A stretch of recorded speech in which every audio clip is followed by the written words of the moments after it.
That are backed by the infrastructure that is put in place. So many of you, if you like me, if you drove here, you may have driven on a toll road. It's very similar to the toll road concept, and it's used in wastewater. Many municipalities use it to build wastewater facilities and things along those lines. So it's a pretty standard tool. It's just not used extensively or at all in the electric transmission space. And I think that's what one of the unique things about transmission authorities is I think we're taking the first look at using public financing to help lower the cost, right? We're a small, like I started earlier, we're a small entity. We're not going to build all $4.5 billion of needed transmission investment. But if we can find our niche, if we can find the specific types of projects where CETA can contribute public financing, help lower the cost, and get that project built, then I think we're headed in the right direction, and we can talk about what some of those best fits might be. But great. That's how I'd start. Perfect. And Wyoming has obviously probably some similar goals in terms of building out transmission, but different sort of strategies to get there. Can you talk about some of Wyoming's framework and some of the approaches that you guys are taking now or looking at into the future? Yeah, I mean, honestly, a lot of what Maury said is what we're looking at too. And just we've had a few conversations between us trying to kind of figure out how can we use bonding and where should we use bonding. And I'm glad you explained revenue bonds because I'm not a finance expert, so thank you for doing that. But I think maybe to take a quick step back, the way that we look at it, we have a few different charges. So, I mean, obviously we're the Transmission and Pipeline Authority, but we also advocate for state policies, and we also identify barriers to economic growth, energy-driven economic growth in the state of Wyoming. So kind of like what Maury said, we're also going to be undertaking a transmission study to identify bottlenecks within the state and opportunities for infrastructure build out. And I think what Randall said earlier in his panel was really important. We are an energy and electricity exporting state, and I kind of differentiate those two. We export our commodities, coal, oil, gas, but we also export electricity. We export 10 to 15 times the amount of power that we produce. It's incredible. But I don't look at it as an either or, like we either have to export it all or we have to consume it all. I think it's growing the pie. So finding those bottlenecks within the state. So an example is Southeast Wyoming, the city of Laramie, where the University of Wyoming is. It's our third or fourth biggest city in the state. Only 30,000 people, but it is our third or fourth biggest city. They are very hungry to grow. However, the transmission is severely congested in that area to the point that growth is next to impossible there right now. So we're working with the incumbent utility there to identify, can we use public financing, bonding, our bonding authority to maybe help close that gap and make it more economical for them to build out some transmission infrastructure there. So yeah, I mean, I think for us, it's identifying where are those bottlenecks within the state, but also do we need to build more to continue to export that power and electricity to our hungry customers like Utah.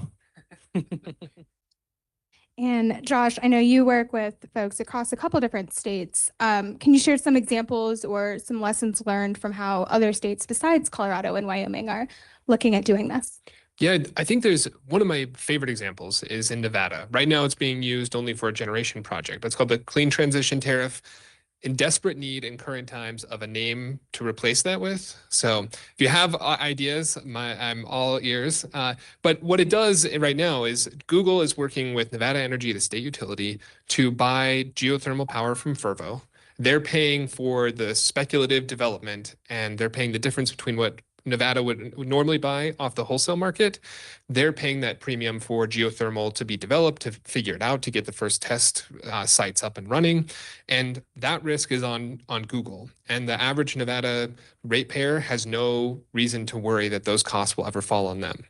Right now, the Clean Transition Tariff is only being used for this kind of generation side development, but there's all sorts of opportunities to do the same thing for advanced transmission technologies, to do the reconductoring or to do dynamic line ratings, whatever it is, and for a company like Google or another large energy user to be the one who's putting up the funds to support that. And I think that's fundamentally the big thing that, as you see the load growth projections, I think everyone should be worried about is it going to be the people who stand to benefit from those developments actually happening in their states that pay the costs, or will those be shifted onto other users of the system? It's a shared good, right? It's a club good, the transmission system. We're all using it all the time, and we're all detracting from other people's use. You are other people's traffic on the road and in the transmission system. And so there's a lot of opportunities to make sure that companies like Google or other private companies have opportunities to pay their own way. Because my conversations with them, they're always excited and interested in doing that. They just need the pathways to be able to actually put up the cash and work that out with the existing utility. And I think that gets into some of the other questions outside of some of the more public financing options. Are there strategies, or what strategies can we use to help engage some of those bulk electricity customers like data centers or industrial users, engage them as active partners in financing some of this transmission build out?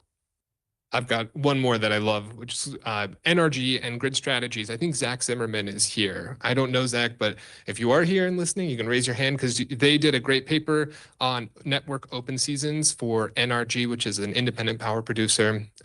But the network open season works really well for saying, where is there actually demand, and how do I find that out? How do I get people in? The way that this works is they put up some kind of, look, if you built this transmission line, we would sign on for X amount.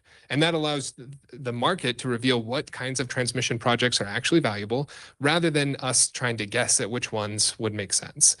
They do this commonly in the natural gas system with pipelines. It's not a perfect overlapping transfer, but it does make sense to do the same kind of thing. Again, this allows a large user or a large generator to come forward and say, yeah, this is the system we would like to help build. This is the way that we want to make sure that we're paying for our costs on the system and ensuring everyone's power stays on, everyone's heat in the cold winter days, and the cool air that you get to make yourself at home when you're on the hot summer days can keep pumping regardless of the new data centers, right? It makes the whole system a positive sum instead of the zero sum kind of mentality that I think is driving most of the headlines you've seen. Yeah, maybe to add a little bit to that, or maybe to take a step back, I think in particular with the utilities, having those key relationships with them is incredibly important, and having them and yourself as a trusted partner is incredibly important, or at least that's what we've found. And I think also too, having a common understanding of what the economic development goals of the state are, or the local community are incredibly important. I think the other thing, at least from the Wyoming perspective, Randall talked about, we are a very, very small state government. There are only 8 people in our office. Our Public Service Commission is the smallest or second smallest commission in the West. We all have to work together. And I think, maybe one other bucket to add to this question is those collaborations, at least for the State Energy Office side, with our Public Service Commission and their staff.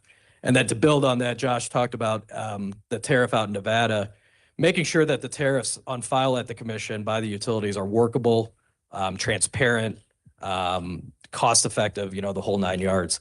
And that's really where that collaboration with the commission staff and the utility come in. Oh, well, so I'm going to come back to partnerships, right? I mean, you've got data center developers that are willing to finance not only the construction of the data center, but some of the energy infrastructure that's needed to run that data center.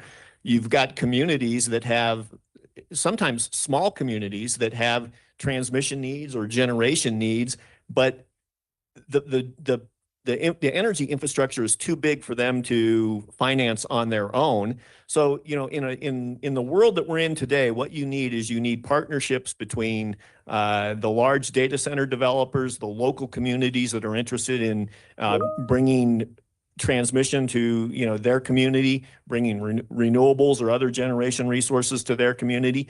CETA can be a key ally in building those partnerships, but transmission rarely gets built by a single entity. It's going to get built by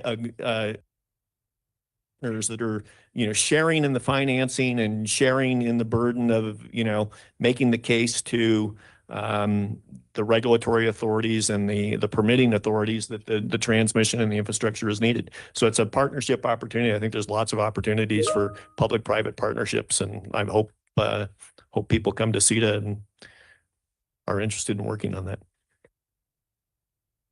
I think looking specifically at some of those financing partnerships, do you have any sort of specific thoughts or recommendations on how those partnerships could be better structured to help attract investment, protect ratepayers, ensure affordability?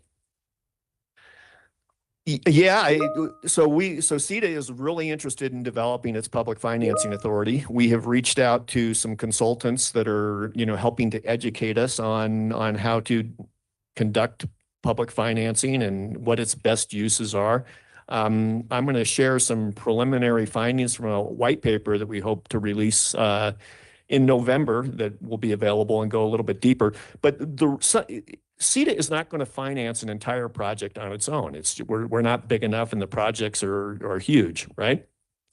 So we are a gap filling entity. Where can we step in and provide funding where it's needed and where other investors, it's just not a good fit for them. Well, in the electric industry, you have this transmission financing problem where transmission requires large amounts of upfront capital very early in the development process, but the revenue stream from the transmission line comes 10, 15, 20 years later, right? And so the early stage development is very risky, and there's not a lot of investors that are willing to invest in that early stage development. So CETA has an opportunity to step in, issue revenue bonds, and do what's called milestone-based lending to transmission developers.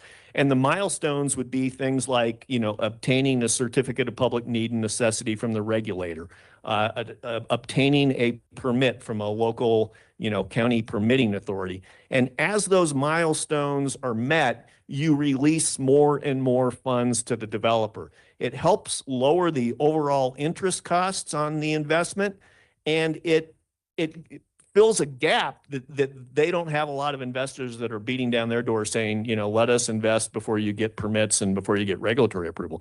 So it's looking for those gaps, right? It's looking for those gaps in the financing where a state entity that is a little bit more patient than some other developers, investors, can step in and help. And so that's just one example of how CETA can do it. There's a big interest in capitalizing the interest payments, right? And delaying interest payments, doing interest only payments until the revenue stream kicks in later, right? There's options where CETA can step in and help with those early stage development financing challenges and risks. Yeah, I'll just kind of echo what Maury said, honestly. We will not finance the entire project like that. We've already talked about that internally. We will be the gap financer, though, or the financer if there's just a little bit of need there. We will gladly step in once we get our program up and running. Since Ryan Norell's here, I'm going to call out Basin. About 20 years ago, when we were the infrastructure authority, we actually did do a transmission bonding project. And from my understanding, it was our only one when we were the infrastructure/transmission authority. So we're actually going back and looking at how we did that, how that kind of came about, and how we can kind of, incorporate that into our current structure. But I think also too, New Mexico has a great transmission authority, and it's too bad they're not here. But we're also looking at kind of that revenue stream that Maury talked about, and how can we use that revenue to become a little bit more self-sufficient, less reliant on our state legislature for appropriations. From my understanding, New Mexico's RETA, their transmission authority has become fully self-funded off of financing from transmission projects. So it's very interesting. Imagine that you ran whatever your favorite sports team is, right? Imagine that you kept one of your best players on the bench during a really important game. That's a lot of what we're doing with transmission because we don't make it eligible for all of the kinds of ancillary balancing capacity markets that could be revenue generating. And every dollar that it can make in those kinds of system services, whether that's resource adequacy or simple balancing, those are dollars that you don't have to find through a public financing authority, or you don't have to find from investors in some more complicated way, because I know when I'm making that investment as an investor on the private side that I'm going to make it back by providing those kinds of services. So right now, the Brattle has a good report. I mean, it's 400 pages, like a lot of Brattle reports, but it has a lot of discussion of the kinds of problems that a transmission project faces in being recognized for those kinds of services. There's a very good short report by Rachel Levine at the Niskanen Center on this for high voltage, direct current, HVDC transmission line builds. It's very simple. Like, make sure that you put your best player in the game so that it can win, those games for you. And so I'm happy to share Rachel's paper separately, but I think there's a lot of opportunities to make sure that transmission is eligible for those kinds of payments. Cool. We've talked a lot about some partnerships and the interstate collaboration opportunities. And some of the other panels already have touched on some of the federal role. But, IIJA, IRA provided some initial funding mechanisms. How are you seeing some of those opportunities mature? Are there opportunities for future collaboration or support that's needed? So from the Wyoming perspective, this probably isn't a surprise, but there's always some skepticism in Wyoming of the federal government, whether it's Republican or Democrat administration, it doesn't matter. So to be honest, we, at least at the Energy Authority, we are very intentional about what programs we are going to engage with at the federal level, and be very thoughtful about that. That being said, though, I mean, there are a lot of great programs at the DOE on credit support and kind of other financing opportunities. I think there's also some great workforce programs that DOE, commerce, labor, all that alphabet soup has at the federal level that are definitely worth looking at. And then also some community programs to help, if a community is going through an energy transition, I think there's a lot of great programs that we probably should look at more as a state, but we really haven't. But I would encourage all of you to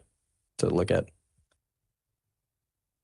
So I'm always cognizant of the organization that's invited me to come speak. And so here we are at a Western Governors Association meeting. So I'm going to have a recommendation for governors, right? I think what we need to make public finance successful is we need governors to convene within their states and maybe regionally a conversation about how best to use public financing in the transmission space. What kind of projects or what kind of use cases are the best cases for public finance? There's a lot of discussion about wildfire risk in the West, right? Is the best use of public financing to buy down the cost of undergrounding transmission? So the solution to addressing wildfire risk is undergrounding segments of transmission lines. Is the best use to use public financing to help lower the cost of the project so that you can underground more line miles? Is the best use to address, visual impacts in key areas? Is the best use to do greenfield, to contribute to greenfield investment? Is the best, or alternatively, is the best use to do some of the reconductoring projects that are backlogged? There is plenty of transmission investment to go around. We're not crowding out private equity investment. We're not crowding out incumbent utility investment. There's plenty of investment to go around. What we really need is a durable agreement on what are the best places to put the public financing. And it would be really helpful if the policymakers within states and across states, had a conversation about how best to use public financing. It would give us some guidance. It would give investors in our bonds some confidence that we're headed down the right path. execution history is the key. We need to be able to demonstrate that we can do this repeatedly. Yeah, we're going to standardize all of our bond offerings. The investors are going to get really comfortable with all the documents that we put out there. But what we really need is we need execution history. And to get execution history, we need to repeatedly do this. We can't do it once every 10 years and expect people to be comfortable with us. We need to be contributing to projects on an annual basis to build that experience, build that comfortability with the investors to make public financing a real tool. It's one of the few tools that can actually reduce the cost of a transmission project as opposed to allocate it to some other state, right? So we should take a really hard look at how best to use public finance. I'll say one more good thing about WGA. They did it exactly right here. First, do permitting and then talk about financing. To make it easy to build, right? That's panel 2 earlier today. That means every dollar that you give to the Colorado Transmission Association, once you give to those public bodies, is going to go farther, right? You may not even end up needing nearly as much because you're simply making it easy for dollars to turn into steel in the ground, right? So make sure you tackle the first problem, which is it's way too hard to build anything near anyone. So Governor Cox and Governor Polis, and I think some of the other WGA governors are actually signatories to permitting requests that went out today. That I think Governor Shapiro in Pennsylvania, we won't hold that against him since he's not out west, but it's full of great permitting ideas to do exactly this. There's a little section on electric transmission. There's a section on gas pipelines. There's a section for everyone. And I think that's the right way to do it. Make it easy to build. And then every dollar you invest is going to go a lot farther. I'm gonna ask one more question before we turn it over to the audience for Q&A. I think, a lot of different policies can have implications on transmission. So can you maybe touch on a little bit just how you see other energy policies or things like decarbonization goals really impacting our ability to build out transmission?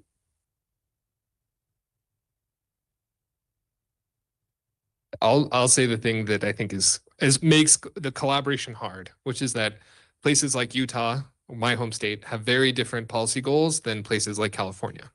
The good news is a lot of the value in transmission is the green, except the green are the dollars that you can save, right? Utah gains a lot right now because in the middle of the day, on sunny days, we're buying cheap solar power out of California, and it's powering my house, right, in Logan, Utah. That's the benefits of the kind of trade that transmission access makes possible, right? I think Ben in the first panel said it really well. It's kind of hard to think about what the hell transmission is for, right? There's nuke bros, right? There's a very, very active, very loud group of people who love nuclear power. There's a very loud and active group of people who love solar power. There's no transmission equivalent of that, right? There's no one who's very loud about the value of transmission. And Except this room. there's our podcast, right? So, but really transmission is about breaking down barriers to competition. It's about making sure that the solar in California can come to my house on those hot days, that the grid is bigger than the weather so that on the really cold days or the hot days, it is reaching the people that need it. So the problem with decarbonization policies is that not everyone shares them, but everyone likes saving money. And a really good thing about transmission is that overwhelmingly, when you look back at transmission projects, they save customers money, usually more than they were projected. And they do it on any kind of electron is going to be served. In the middle of the day, on cold days when the out sun, Utah is selling coal electricity out to California. So there's all sorts of gains to be had from that kind of trade. Yeah, maybe to build on that, Josh mentioned the diverging state energy policies, and we've seen this in Wyoming, honestly, for the last, I don't know, about 10 years or so with Pacific Corp and their 6-state system. They have had a thing called the multi-state protocol that was a cost allocation protocol for all 6 states that we agreed to. Well, Pacific Corp and all 6 states have essentially ripped the thing up because it became unworkable because of the diverging state energy policies between the 6 states. So it is incredibly difficult to navigate. We've seen it firsthand in Wyoming. I think maybe looking internally in Wyoming though, and yeah, green means money to me, right? So like trying to get policymakers, local communities to understand that, we can benefit from this transmission build out, this other generation build out. It's not a zero-sum game necessarily, especially now with the record low growth that we're seeing and need for infrastructure build out. But trying to get folks to understand that, we can't wall off Wyoming's grid and becomes our own grid. I mean, that's just not going to happen and would be catastrophic for our energy industry. So I think really trying to work with people to understand that there are benefits here. We're not being, taken advantage of or anything like that. That, we could grow the pie and all be prosperous. I certainly understand why we have to identify the need for transmission and identify the use case for transmission, but transmission assets are 50-year, 60-year assets. If you think the use case is going to remain constant over 50 years, that's pretty nuts, right? That's the use case is going to change. And I always challenge people. I'm not sure. I'm sure there's an example out there. Someone's going to bring one to me one of these days. But is there such a thing as a stranded transmission asset? Is there really a transmission line that isn't used? I'm not aware of one, not the one that was interconnected that was truly interconnected to the grid. It's not like generation. It's going to get used, and it might just not be the way that you anticipated it when you built it 20 years ago, but it's going to continue to be used. And so we need to do a better job of making those kinds of justifications when we're proposing transmission lines. It's not. It might be for the purpose of, integrating renewables today or, but it ultimately ends up integrating geothermal or some other technology. The life of the asset is longer than the generation lifespan. It's going to change. Okay. I do want to give the audience a chance to ask questions. So if you have any questions for our panel, raise your hand. We'll get you a mic. Yeah, thank you. Great presentation and conversation. This question is for, I guess, primarily Maury and John. Utah, I think North Dakota had transmission authorities many years ago. I think those programs sunsetted due to lack of use. I'm just curious, and to the extent that you can share, how much inbound are you getting from peer states to kind of revisit the idea of a transmission authority? Is that a conversation that's happening? Yes, it is. I think North Dakota either brought theirs back or has something that kind of came back. But yes, I mean, to answer your question, yeah, there's conversations across the West happening. I think, from my understanding, Oregon has talked about it. I think Idaho has talked about it. I know Montana has talked about it. Washington has either talked about it or passed legislation. So yeah, there is quite a bit. Conversation happening out west, and I think that's going to continue into 2026 for sure. And I think those states are primarily interested because of the success of the New Mexico Renewable Energy Transmission Authority, right? They've got a tremendous amount of transmission built and under investment. And it's that success that has caused states to take a second look in some instances at transmission authorities and go back and look at, what they bring that's unique that only states can provide. And I continue to make the case that states can facilitate partnerships and they can help with public finance and they can provide some tax benefits and, every little bit helps, right? So. Yeah, and I think the model can look different too. Like, Colorado's their own agency or quasi-agency, while we are also the state energy office too. So I think the model can look different depending on the state, which is kind of exciting for these other states that are at the forefront of maybe creating one. So, Questions? Josh Kraft, Utah Clean Energy. Maury, this isn't a counterpoint to what you were saying, but in terms of if you're using semi-public funds, how are you giving confidence to legislators and policymakers that the funds are going to be, the transmission lines are needed, and obviously I believe that we need transmission investment, I just, in terms of particular lines and amount of lines, and this is for all the panelists, but given it came.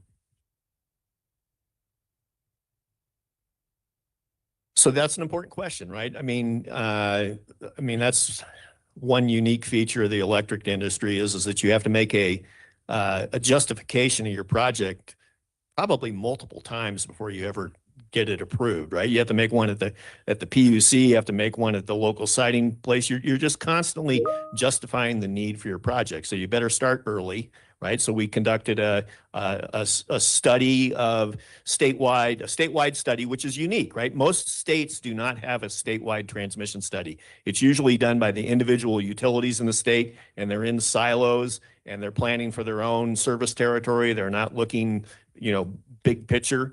So, we conducted a statewide study. We looked 20 years out in the future. We did a whole bunch of different scenarios. We're pretty confident that our reference case portfolio, which just identifies projects that are needed for reliability and deliverability, that portfolio makes a really strong case for that $4.5 billion of needed transmission in the state. Now, we also spent the last 6 months working with stakeholders in the state trying to prioritize those projects, right? That there was in that reference case portfolio, there's probably close to 50 different transmission projects that were identified. Again, the incumbent utilities are going to develop most of that transmission. Independent transmission developers will develop some of it. But which of those projects are projects that, because of either some sort of regulatory barrier or some sort of market barrier, are likely to fall through the cracks? And so we spent the last 6 months looking for projects that might fall through the cracks and would be an ideal fit for an organization like CETA to champion and try to, develop some partnerships around getting developed. And so we've done that. I think that helps with the need assessment, right? It's a second look at that study, and you're really zeroing in on which projects need some help and which ones can, CETA come to the rescue of in some sense and try to get across the finish line. There are transmission lines out there that face significant, regulatory and market barriers. You've got, in some sense, the whole effort by the Federal Energy Regulatory Commission and FERC Order 1920 is to get more regional and interregional projects because they feel those are the projects that have barriers and aren't getting built, right? So if you look at our priority projects, we identified 6 priority projects for the state of Colorado. 3 of them have interconnections to neighboring states, including one to the north to Wyoming, one to the west to Utah, and one to the south to New Mexico. So, and we would love to partner with, transmission authorities or energy offices in neighboring states, again, to bring the people that we need to bring together to make that transmission happen. It's a similar conversation in Wyoming. And since 2022, the legislature has appropriated about $150 million to the governor's energy matching fund. So it goes to the governor's office, and then he delegated it to us. And this fund is designed for energy projects. We haven't done anything on transmission. I think it could be in there. But anyway, we're constantly having to essentially justify these projects to the legislature of, what's the rate of return? What's the return to the state? Why do we need this? What market failure are we fixing? What barrier are we breaking? So we feel pretty confident in our vetting process and kind of messaging on that. But it's a fair question to ask. 2, it's an important question to ask. But 3, I think, it helps us kind of self-reflect too on making sure we're prioritizing the things we should. Are there any other questions from the audience? All right. I think please join me in thanking our panelists. Thank you so much, Josh, Maury, John. Really appreciate you being here. Thank you so much. We're going to take a quick 10-minute break before we kick off our last panel of the day.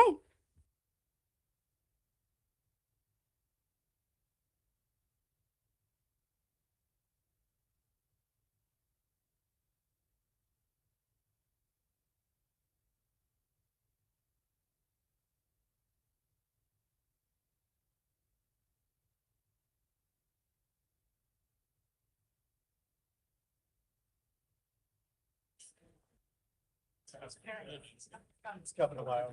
Thanks so much. to buy it.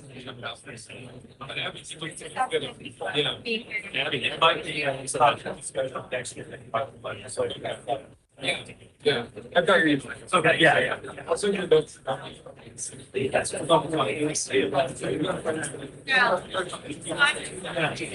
Might be interesting. Question.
Ladies and gentlemen, we are at a 2-minute warning. Please take your seats. Thank you. 2-minute warning.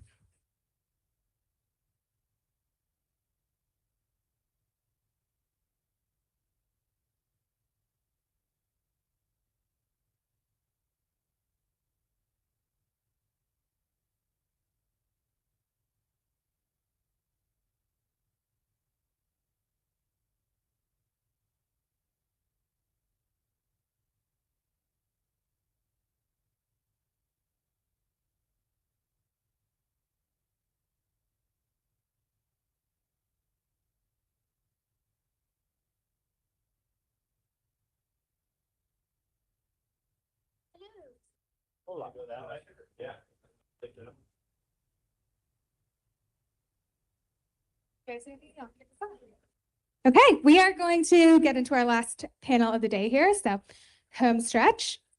All right, when it comes to building transmission lines, colocation offers one possible solution to overcoming challenges like siting, permitting, and land use. In our final panel today, you will hear from leaders who advance co-location efforts here in Colorado, and we'll discuss how that can translate to the rest of the West. I will turn it over to Maury to kick us off here. Okay, I'm Maury Galbraith again with the Colorado Electric Transmission Authority. I think what we're going to do is we're going to have introductions, and so we'll have each of the panelists provide a brief introduction. And then Randy, I think the plan was to have you talk about the next gen project in a sort of more fulsome, robust way. And then we'll have some moderated questions from me, and then we'll try to save plenty of time for questions from the audience because we all think that's the most important part of all this. So why don't we start with introductions? We'll start here with Dan. Sure. Yeah. Thank you, Maury. Thank you, Abby and Western Governors Association for including us on this panel. My name is Dan West. I'm with Clean Air Task Force. We are an environmental nonprofit that seeks pragmatic solutions to achieving a zero emissions, high energy planet at an affordable cost. We have a range of technical programs across different technology and sector specific areas. We focus on the generation side, we focus mostly on next generation clean firm technologies. So we have a pretty robust nuclear program, a geothermal program. Those are, big in the West. We even have a fusion program, which, sounds sci-fi, but actually there's a lot of exciting announcements happening across the West as well, including here in Colorado. We also have an advocacy side of our organization doing state, federal, international advocacy. I'm on our state policy advocacy team, and I oversee our Western states portfolio. We're active in several states that overlap with WGA. And we're also a coalition member of Next Gen Highways. So excited to be here, and yeah, thank you. Let's just keep going down the line. Dally? Hi, everybody. Dolly Edmonds, Director of Policy for Audubon Rockies. And Audubon Rockies is a regional office of National Audubon Society. As the Director of Policy and Outreach, I've been doing a lot of work for over a decade now, looking at generation and transmission projects on the landscape. And while our office covers Wyoming, Colorado, and Utah, we also have a national team, and we also have staff in DC. So hopefully we'll be able to make more connections here today and really appreciate the opportunity. And when I was looking at the panels and who all is speaking and who's in attendance here, realized that I'm in a really unique position in being able to represent conservation organizations. And so I wanted to share maybe why is Audubon on this panel? Why do we care about this issue? And it comes down to habitat. And there was a Conservation in the West poll, it comes out every year. And the one that came out this year found that when they looked at voters across 8 states, that 4 and 5 have identified loss of habitat as a serious issue. So that's what I'm here to talk about. And the perspective that I bring is the habitat side. Habitat loss is a huge issue. There was a study put out about a decade ago by Conservation Science Partners, and between 2001 and 2011, they found that there's a football field's worth of natural areas in the West that are lost every 2.5 minutes. That is massive. When you think about just one day, that's about 600 football fields. So we're losing habitat across the West. Now, what are the reasons for that? Urban sprawl. I drove here from Fort Collins. The urban sprawl across I-25 is insane. And it's also energy development. These are the two largest drivers of natural area loss.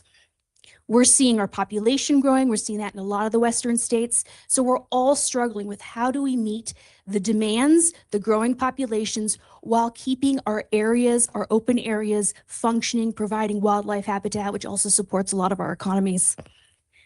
When we talk about loss of habitat, we also talk about how that affects species. The EPA put out a report just recently that more than 50 species have gone extinct in the last century because specifically of habitat loss. Audubon, we are a national organization. We protect birds and habitat. And so I look at it from the birds lens. I work with colleagues across the country, also across 12 different countries, Western Hemispheric. And we have found elevating concerns. We're very science-based. And there was a paper that came out, maybe you all have heard of it, that compared to the number of birds we had in 1970, we have 3 billion fewer birds. That's 1 in 4 birds gone since 1970. And that is remarkable. Because we're not talking just about species that are really that are already threatened or imperiled, but we're also talking it's across all birds in US and Canada, and we're talking about those that are common. So we're thinking there's fewer robins, there are fewer western meadowlarks, there are fewer barn swallows, mallards, etc. And so when we think about that, we're also seeing that as these species are declining, those gaps are not being filled by another species that's maybe more tolerant of human activity, but they're actually just going away. So when you go outside today, it's actually quieter. There's fewer birds singing than about 50 years ago. So while habitat loss is a big driver for loss of populations across the world, including here in the US, climate change is another big issue. And so Audubon is working on climate change as well. How can we address that? How can we get more renewables on the ground? But how can we do it responsibly so that there are well-sited transmission lines, energy generation projects? So really appreciate being here today. Thank you. Randy. Awesome. Thanks, Maury, and thanks to the Western Governors Association for inviting us to this panel. I hear what Dolly's saying. I had the opportunity last night to be with 50 or 60 Audubon advocates in Indianapolis and heard directly from them about their concerns about habitat, and we got to explain a little bit about what Next Gen Highways is about and how that might be able to help with birding population. So super appreciate that. Anyway, I'm Randy Satterfield, Executive Director of Next Gen Highways, and glad to be with you all. So Randy, I think next up was for you to give a high-level overview of what Next Gen Highways is and some of the work that you've done here in Colorado, and then we'll get into some questions about all that work. You bet. So Next Gen Highways is a policy and advocacy initiative promoting the colocation of transmission lines on existing linear infrastructure corridors where possible and where it makes sense. So linear infrastructure corridors, that includes highways. That also can include existing transmission line corridors. Utilities do quite a bit of that work already. You might ask why? What's the point? And here are a couple of benefits, and we've experienced some of these. I'm based in Wisconsin, spent nearly 20 years at the transmission-only utility in Wisconsin, and we've been siting and permitting transmission in highways for nearly 20 years. And other linear corridors as well. And some of the benefits that we've been able to experience is you can speed the permitting process. And kind of one, for example, there is if you think about working with one landowner in a Department of Transportation as opposed to potentially tens or even hundreds of private landowners.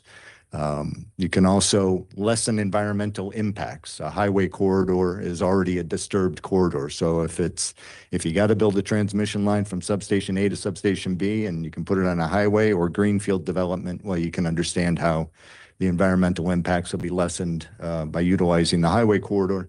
And then three, what's becoming increasingly more and more important, I think, and we heard some of this with the banana references and NIMBY references earlier, is lessen impacts to private landowners. Does anybody know anybody who's ever volunteered to host a power line on their property?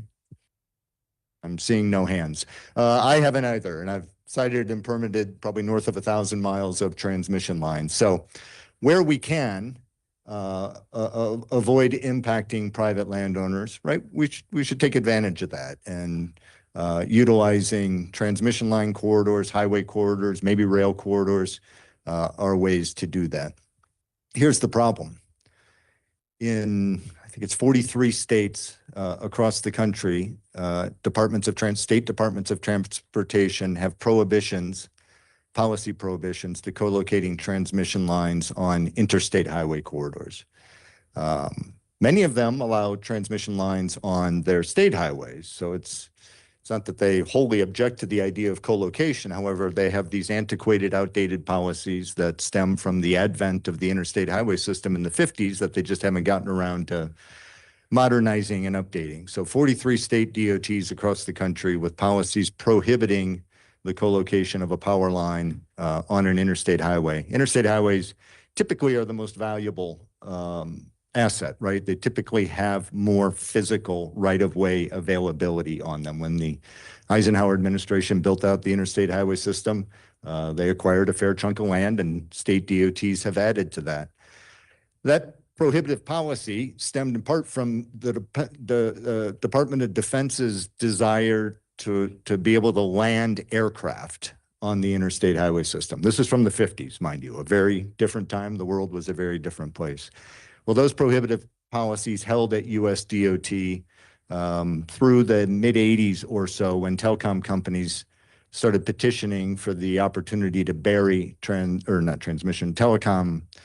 infrastructure in the interstate highway system. And over the next couple of decades, US DOT got rid of all of its prohibitions. So today there is no federal prohibition to co-locating transmission on interstate highways. And it's evident in the fact that my former company, we put 100 miles of 345 kV transmission on the Interstate 90-94 corridor in Wisconsin.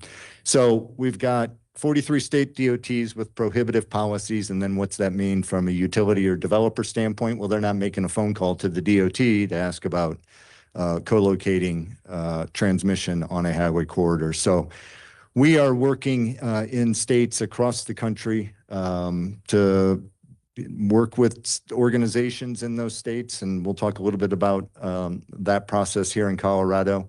Organizations that are interested in this idea of common sense transmission line siting to figure out what policies need to be changed to deal with those DOT prohibitions.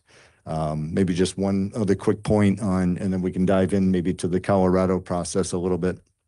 We came into Colorado, I think it was probably spring of last year. We had heard from some stakeholders here who saw some of the work we were doing in Minnesota. We changed policy in Minnesota in 2024 and began having conversations with our friends at Audubon and Clean Air Task Force, who I have to thank, right, as both state coalition members, but also members of our national coalition. So we began having conversations with stakeholders in the spring of 2024 and built out a pretty good coalition of organizations and engaged with Maury and CETA as a co-convener of our work here. And then we're successful in being able to move a legislative package through that now makes all Colorado highways available for transmission line co-location. Pause there, Maury. Okay, so nice job. Thank you, Randy. So I have a series of questions here. I'm gonna organize them as follows. I'm gonna ask the panelists to talk about the benefits of co-location as they see it. Then I think we're going to maybe talk about some of the barriers. I think Randy hit on some of the benefits. He also talked about some of the barriers, but there might be other barriers. Talk about the barriers, and then we'll get into a discussion of some of the solutions. And sort of next gen highways is certainly one state solution. There might be other solutions. There might be some lessons learned from Colorado and lessons learned from other states. And then last but not least, we'll ask if there's any federal solutions or any work that needs to be done at the federal level. So let's jump in. What are the benefits of co-locating transmission with other linear infrastructure in existing right-of-ways? Anyone want to go? I can take that. As I mentioned earlier, I've been working on transmission and generation projects along with a lot of my Audubon colleagues, as well as those across the sportsman and conservation community for years. And we have jointly gone in and tried to find solutions for transmission development, especially those that go across multiple states, and trying to find solutions that get from point A to point B, and to find the route that has the least amount of wildlife impact. And a lot of those times, that's where you're talking about co-locating, because you're reducing having to break new ground. That area also allows for being able to have easier maintenance. So there's a lot of benefits to going ahead and co-locating as much as possible to reduce habitat disturbances. And yeah, we'll second that. CATF, I mentioned we advocate a lot on clean, firm generation, but we also have a great infrastructure team that seeks to overcome barriers and streamline development of transmission. So, avoiding a multitude of landowners, avoiding potential harms to wildlife habitat. Those are great benefits of this policy. I would also say, in addition to just overcoming barriers, I think this policy helps put developers in a more kind of proactive posture in seeking financing, encouraging, entities like the transmission authorities or individual developers to come out with a plan to prioritize existing utility rights of way, but also highways. That gives certainty to investors, which would then make it more likely for them to put up that money.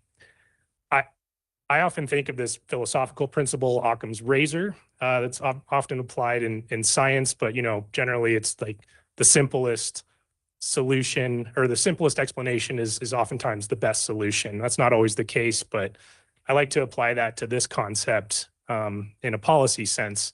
There's so many proposals out there to try to solve the transmission problem, but this one is one of the simplest, and I think it's one of the easiest for the public and even policymakers and legislators who legislate as kind of their side job, want to do something, don't have much time to understand it. This one's really easy to pick up.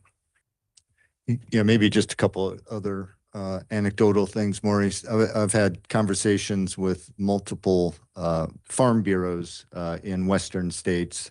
And what I've heard from many of those folks is, lessening the impacts on ag land, and on farmers, especially some of those who are already, participating in some renewable energy projects. And then just to further that point, we've been active in the state of Iowa.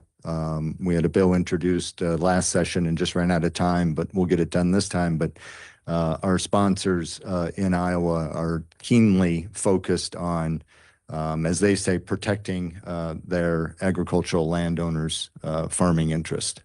And then kind of conversely, but related, we're doing some work out east and trying to move policy in Massachusetts to get a kind of a foothold in the eastern seaboard. And one of the things we're hearing from stakeholders out there is there's just not a lot of land to put new transmission lines. And so highway corridors in some cases may be some of the better options. And then some of our other stakeholders are, while there's a pause maybe in some offshore wind development, are still thinking down the road when some of that may come back, and the value in being able to use highway corridors to move electrons from shoreline substations to inland substations.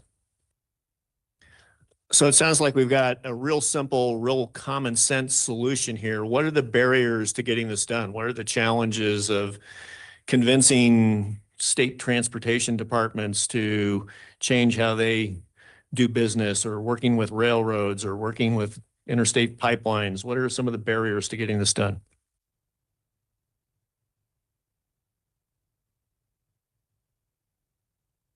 I think there's a lot of barriers to the idea of the NIMBY. And there may be a common perception that conservation organizations are going to be opposed to everything. I'll set the record straight. It's not the case.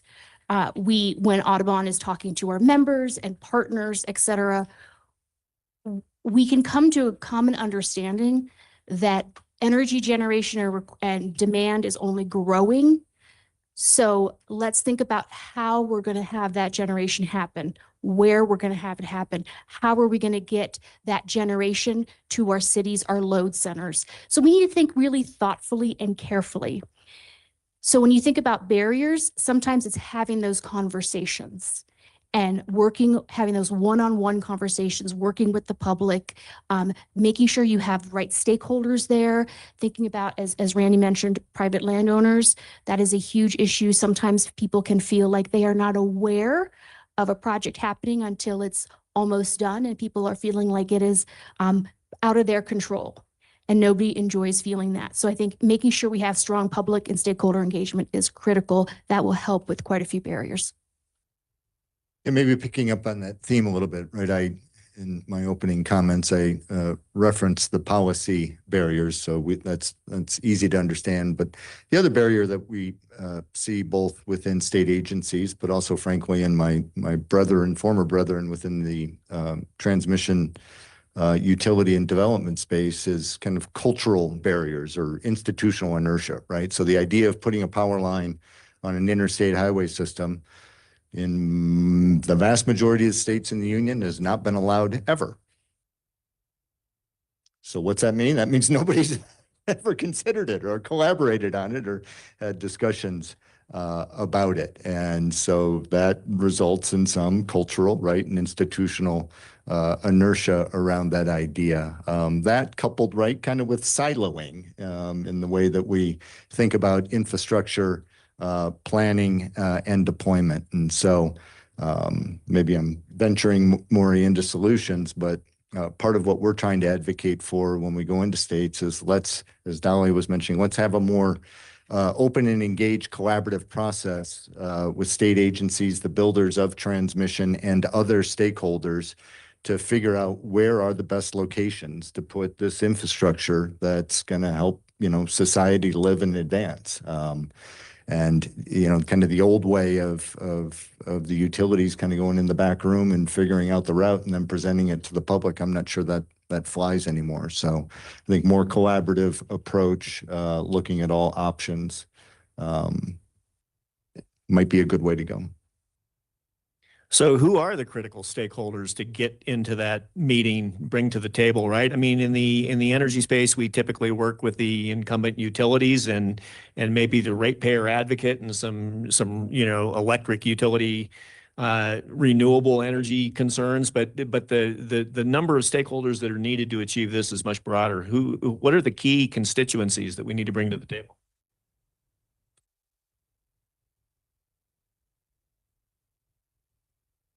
More of me. I think taking a recognition that that these developments impact large swaths of our communities and what are the interests of those communities. Having organizations that are there to represent sportsmen, outdoor recreation, the different land uses, when there are different councils representing the communities, that's really important as well. That is really helpful in breaking down barriers. And I will say when as a conservation organization, when we get fielded by calls all the time of, can you help us stop this project, by random members of the public? And we'll say, well, actually, the department, the Game and Fish Department, the State Game and Fish Department, Colorado Parks and Wildlife here, for example, they're part of this. They're part of the process. There is that level of comfort of, oh, okay, we have the state is involved. One of the values that we care about is being considered. So I think also making sure you have the role and the engagement of the right state agencies helping to influence the outcome. Yeah, but, right, so here in Colorado, we were able to put together a pretty broad and diverse coalition, but we also had, as I mentioned before, we had Maury and Sita as a co-convener. I don't know if James is still in the room. Yeah, there's James. So the Energy Office was an incredibly valuable partner in our effort, as was the Governor's Office and the DOT. And the Colorado DOT was maybe a little bit unique from other DOTs that we've interacted with. They asked for a seat at the table, had a seat at the table, and were actively engaged. And I recall even a conversation we had one day where we were suggesting to them that they could probably make the changes that needed to be made administratively, right, through rulemaking within the department. And they said, yeah, we probably could, but we'd like to concretize this idea in statute. And so that's what we did. But that was, right, the effort here in Colorado was kind of the perfect storm of stakeholders, I think, to help push a pretty exhaustive bill through the process pretty darn quickly. I'd also add, kind of to the list of organizations, and we might have missed on this one here, but I think even consumer advocates are also good folks to bring into this conversation, because there can be good arguments to be made that co-location can also keep costs down, keep project costs down to benefit ratepayers. And then certainly if you can deploy projects a little more quickly, that's better for ratepayers as well, because you're putting that capital to work more quickly. And if you're in an organized market, which I know we're not here, but if you're in an organized market, that asset then is also being able to operate in that organized market more quickly. One thing the legislation here in Colorado did is it asked developers of transmission to consider a priority list of rights of way. Randy, you want to describe that and talk about the priorities and why you think that's effective? Sure. So the language, it's fairly simple. It kind of just simply says that when a builder of transmission is considering a new project, that they consider corridors in priority order, with existing corridors being first. So transmission line corridors, highway corridors, before considering greenfield development. The language is not mandating building on any one corridor or the other, simply an incentive, I guess, to consider existing linear corridors before considering greenfield development. We think that language is important for a couple of reasons. One, to signal to the parties, both state agencies, utilities, and other stakeholders, that the examination of existing corridors is important and should be considered. But like I said, I'm pretty sure we have language in the Colorado bill that makes it clear that in no way is that consideration meant to be a mandate to build in those corridors, rather an examination of are they viable or not. And frankly, that stems from what the Wisconsin legislature, my home state, what the Wisconsin legislature did in 2003. At that point in time in the state of Wisconsin, the transmission only utility was relatively new, had just published a report showing that $1 billion of new transmission was needed to be built in the state. There was a highly controversial project in development in the state. I think the Northeast blackout occurred earlier in the year, and members of the legislature saw that report that said $1 billion of transmission was needed. And then the project that was not doing so well, and they said, well, there's probably got to be maybe a better way. So They passed, I think it was Wisconsin Act 89 in 2003 that prioritized corridors in a similar way that then led to the State Department of Transportation revising its policies because its policies were prohibitive to co-location at that time. And once they revised their policies, then we began, at the transmission company, began proposing co-located projects. So we've spent a lot of time focusing on highways and interstate right-of-ways. What's next? What other linear right-of-ways should we be targeting? What are we missing?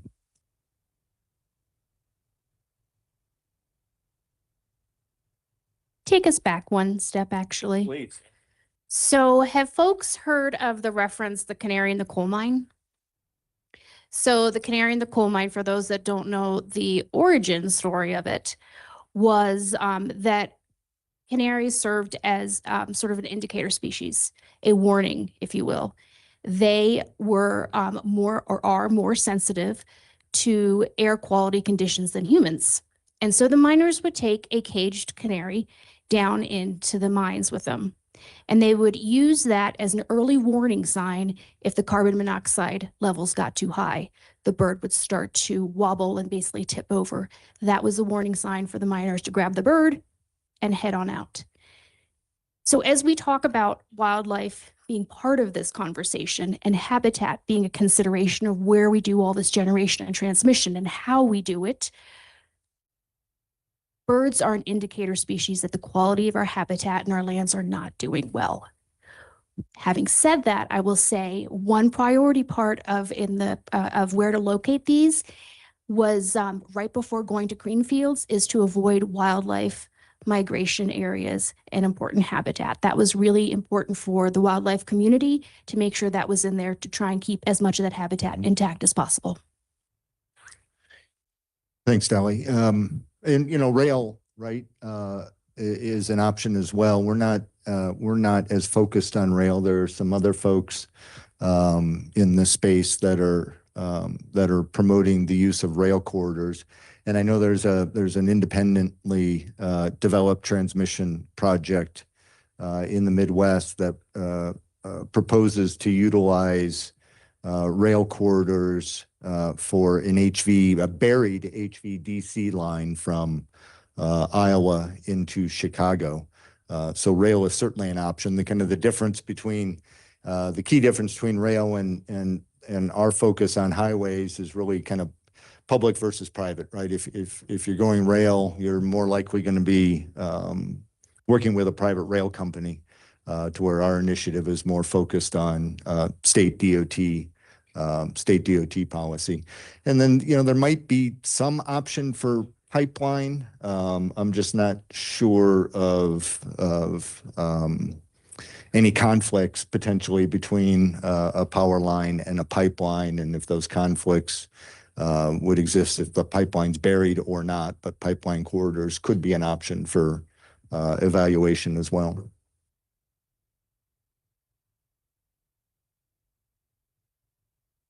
Building on the idea of railroads, they have, they're crisscrossing. They're also along many of the highways, but you do have them going to servicing a lot of the main load centers. So it is a natural next step.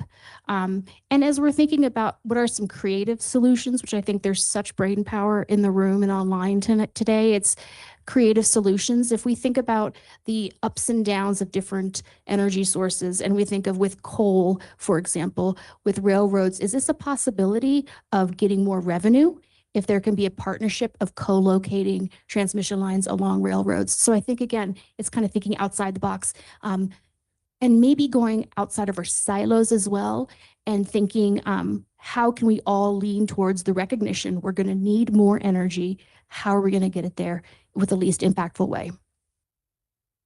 Yeah, I'll add on to that and speak to a previous question too about what other stakeholders, and I can't remember. It was such a diverse coalition already, but were there counties that did county associations or group like that support the bill? I can't remember.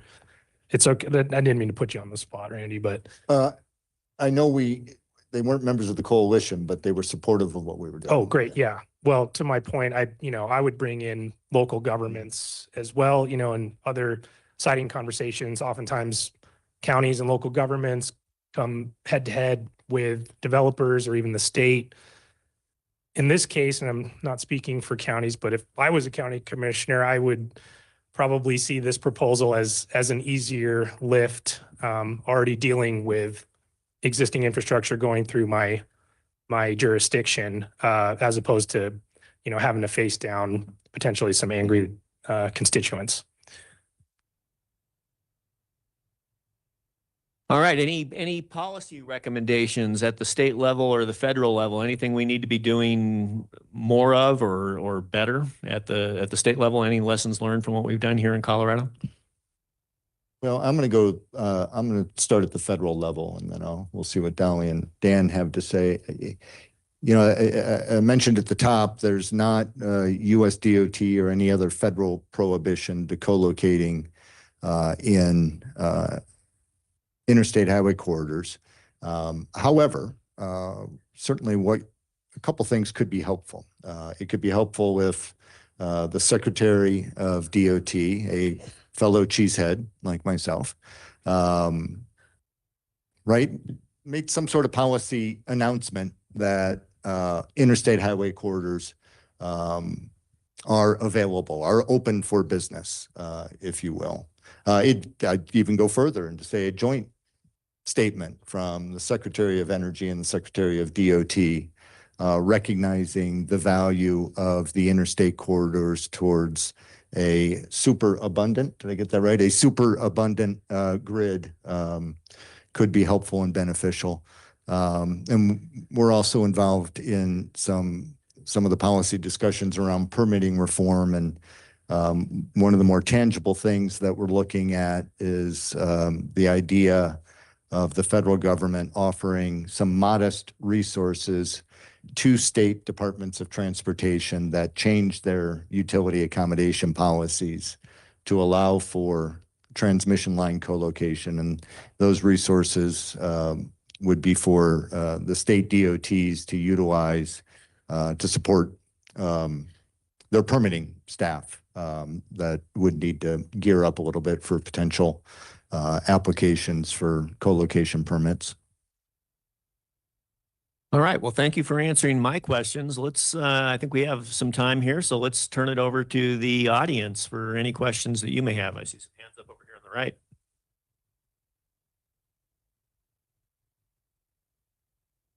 Hi, everyone. Alice Madden, National Audubon Society. I just want to thank Randy. I mean, I wish we had a Randy to focus in on every problem we have. This guy found a problem, created an organization, has been marching across the country. So in each state, I think the process has gotten better, more inclusive. So anyway, I just wanted to say congratulations. You made it look easy, and I know it's not. So, Alice, you make me blush. Yeah. Thank you. Thank you, Alice. But obviously we can't do this alone. And as when we go into every state and when we came into Colorado, one of the first things we acknowledge is we're carpetbaggers, right? We're not locals. That's why we need to build these coalitions of state organizations that, support this maybe small, maybe niche, yet potentially impactful idea of maybe a better way to site and permit transmission. So thanks to our Colorado State Coalition partners. Hey, Randy, over here. I was curious, so I looked up, I don't think you named the states that have eliminated the prohibition. And so I was looking up on the map on your website. It's an interesting, strange bedfellows. I'm curious, can you name those off and then say, like, what's the through line there? What is it? Just you guys approach them and they're like, this is kind of a dumb prohibition, let's get rid of it. And what has been any pushback, if any, in other states? Why is it still around? It seems like something that's kind of silly. Why would they not get rid of it? I mean, you talked a little bit about that. Can you elaborate on what your advocacy efforts have discovered? Yeah. So we've moved policy in 2 states, Minnesota and Colorado. We are active with bill drafts in Michigan, Indiana, Iowa, Illinois, and Massachusetts, and then operating in another I don't know, 10 or 12 states doing the kind of the coalition building process. It's interesting. I was in a meeting with senior DOT officials in a Midwestern state a few weeks ago, and presenting, our idea. The senior DOT official said, "Well, you can't build transmission in the interstates." And I said, "Well, you can. I've been part of teams permitting and building transmission in interstates." He said, "Well, no, you can." And so we pulled out the computer and got the policy guidance from US DOT from a few years ago. So part of the challenge is folks not having a full understanding of kind of the realities on the ground. So at the DOT level, a lot of it is informing and educating, right? And then sharing experiences. And I had mentioned Wisconsin, right? Wisconsin, we had permitted a few hundred miles of transmission in highway right away, and have a lot of tools of ours, when I say ours, my former company, but also from DOT, that we can share with developers, utilities, as well as DOT officials. And we actually even connected this senior level Midwestern DOT person with the permitting engineer from Wisconsin DOT, who's been through 25, 26 co-location projects. So a lot of it's just kind of lack of awareness. And then why hasn't anything happened? Nobody's asked. Nobody's come along and said, "Hey, maybe it's time to change this policy." Any other questions? I'll just ask to be super clear on this, this is a cultural issue within those state DOTs, not, maybe it's a regulatory thing, but it's definitely not a statutory issue.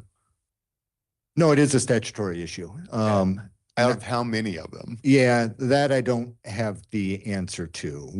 The mapping that we've done to this point has been based off the utility accommodation policies. And like I said, 43, whatever the number is, utility accommodation policies have some form of prohibition. Some of those prohibitions then are also concretized in statutory code.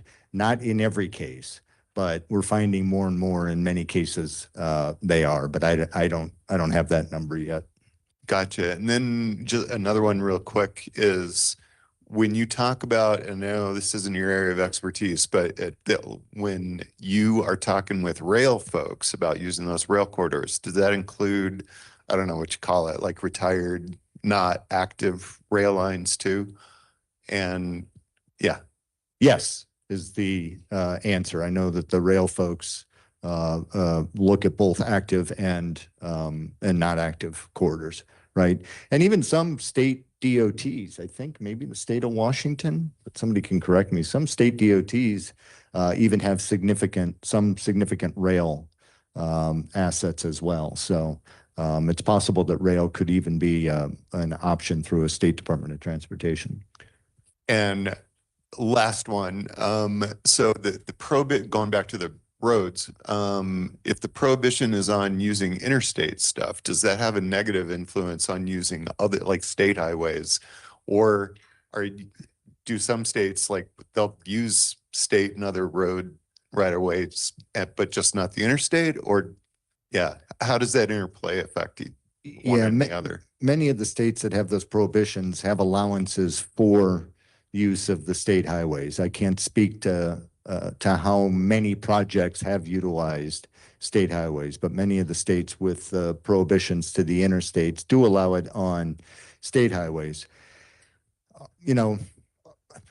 Our view, we're not transmission developers. Our view would be, if the state highway right of way is available for co-location, right? That's a very valuable public asset. And if you're going to put a power line, right, and limited asset, if you're going to put a power line on an interstate highway, I would hope that it would be kind of the highest voltage capacity you could build, 345 kV and above, because you're going to have more capacity. You're going to be able to move more electrons. You wouldn't want to put a 138 kV line on an interstate highway. That'd kind of be a waste of the resource. I'd say put the 138 kV line on your, on your state highways.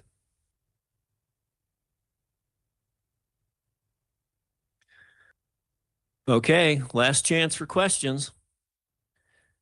So I'd sort of summarize all this by saying that I think the lesson learned here is that even if you have real simple common sense solutions, sometimes they're not self-executing. Everybody just doesn't gravitate towards them. They need people to roll up their sleeves and do some work to make them happen. And so I would encourage you all to think about co-location of transmission facilities and reach out to these experts if you are working on making these sort of common sense solutions happen in your state and your location. So join me in thanking the panel for a great conversation.